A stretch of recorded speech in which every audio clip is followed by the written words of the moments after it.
बिस्मिल्लाहिर्रहमानिर्रहीम नहमदुहु व नुसल्ली अला रसूलिहिल करीम। गुज़श्ता रात एक बहुत ही अफसोसनाक वाक़या पेश आया। हज़रत अक़दस हज़रत मौलाना तारिक जमील साहब के बेटे आसिम जमील की डेथ हुई और एक बड़ी सबको फ़िक्र लाहिक हो गई कि ये कैसे हो गया, क्या हो गया।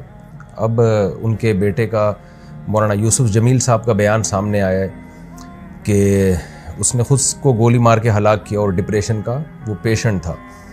सबसे पहले तो हम दुआ करते हैं अल्लाह ताला उसकी मग़फ़िरत फ़रमाए और हज़रत अक़दस हज़रत मौलाना तारिक जमील साहब और उनके तमाम लवाहिकीन, बेटे की वालदा जो थी उनको भी और भाइयों को अल्लाह सब्र जमील की तौफ़ीक़ अता फ़रमाए और उस बेटे को उस जहाँ की भलाइयाँ नसीब करे अल्लाह ताला, उसके सग़ाइर कबाइर ख़ताओं को अल्लाह माफ़ करे। मैं जो ये बयान रिकॉर्ड करवा रहा हूँ इसका एक बड़ा मकसद जो है वो उन लोगों को जवाब देना है जो इस अमल को ख़ुदकुशी करार दे रहे हैं, क्योंकि मैंने भी कुछ कमेंट्स पढ़े हैं, कुछ लोगों के नेगेटिव कमेंट्स हैं। आपको पता है कि दीनदार तबके की तरफ से कुछ लोग ऐसे मुखालिफ लोग हैं उलमा के, दीनदारों के, कि उनको मौका चाहिए होता है प्रोपेगेंडा करने का। हमारे यहाँ ये बात मशहूर है अल्हम्दुलिल्लाह। हमारे यहाँ दीनदार तबका, चाहे उलमा का हो, कुर्रा हज़रात का हो, हाफिज़ों का हो, अल्हम्दुलिल्लाह उनमें ख़ुदकुशी का रेशो ना होने के बराबर है। उनके घरों में भी और उनके खुद उनमें भी कोई भी ख़ुदकुशी नहीं करता। और ये बात बड़े फ़ख्र से बयान की जाती है कि कारी हज़रात की तनख़्वाहें देखें आप, आइम्मा किराम की तनख़्वाहें देखें, उनके मसाइल देखें, उसके बावजूद वो ख़ुदकुशी की तरफ नहीं जाते, इसलिए कि अल्लाह ने उनको सब्र दिया है।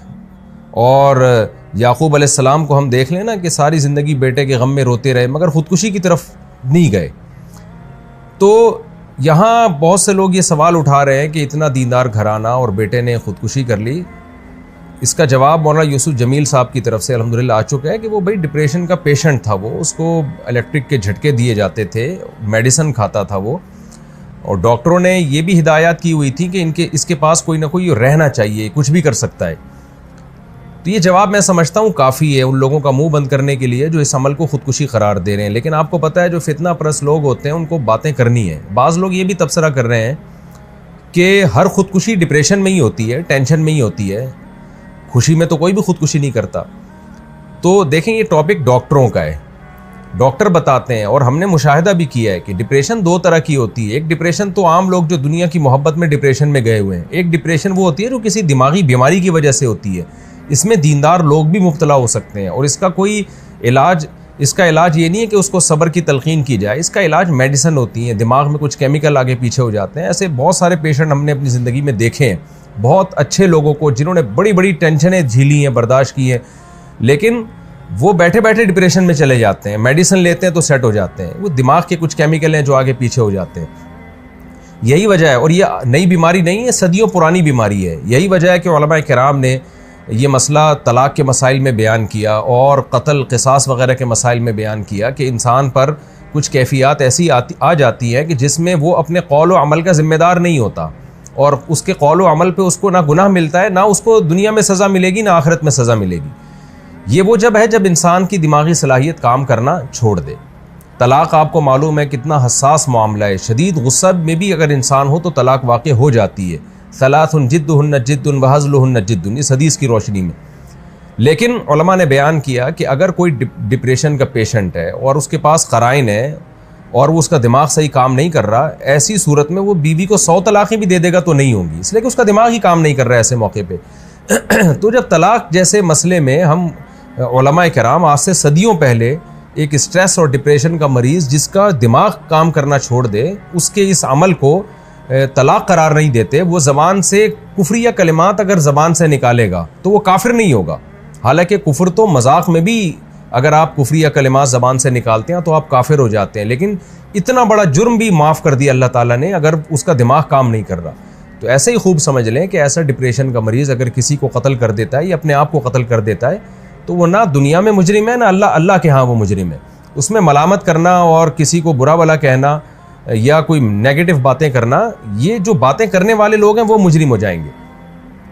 तो एक डिप्रेशन वो होती है जो दुनिया की मोहब्बत की वजह से, दुनिया की छोटी छोटी बातों को आप बहुत ज़्यादा बढ़ा लेते हैं, एक किस वजह से होती है, ये नापसंदीदा है, क्योंकि नेक लोग हमेशा सब्र करते हैं। लेकिन एक डिप्रेशन वो है जो आपको किसी दिमागी बीमारी की वजह से, तो ये बचपन से इसकी जो हमें तहकीकात से मालूम हुआ है कि ये जो हज़रत का जो बेटा है ये बचपन से ही किसी दिमागी बीमारी में मुब्तला था और इलाज भी हो रहा था। हज़रत जो ज़िम्मेदारियाँ एक बाप की होती हैं वो औलाद के लिए वो ज़िम्मेदारियाँ पूरी करने में लगे हुए थे, लेकिन ज़ाहिर है कुछ चीज़ें अल्लाह की तरफ से होती हैं, इंसान उसमें बेबस होता है।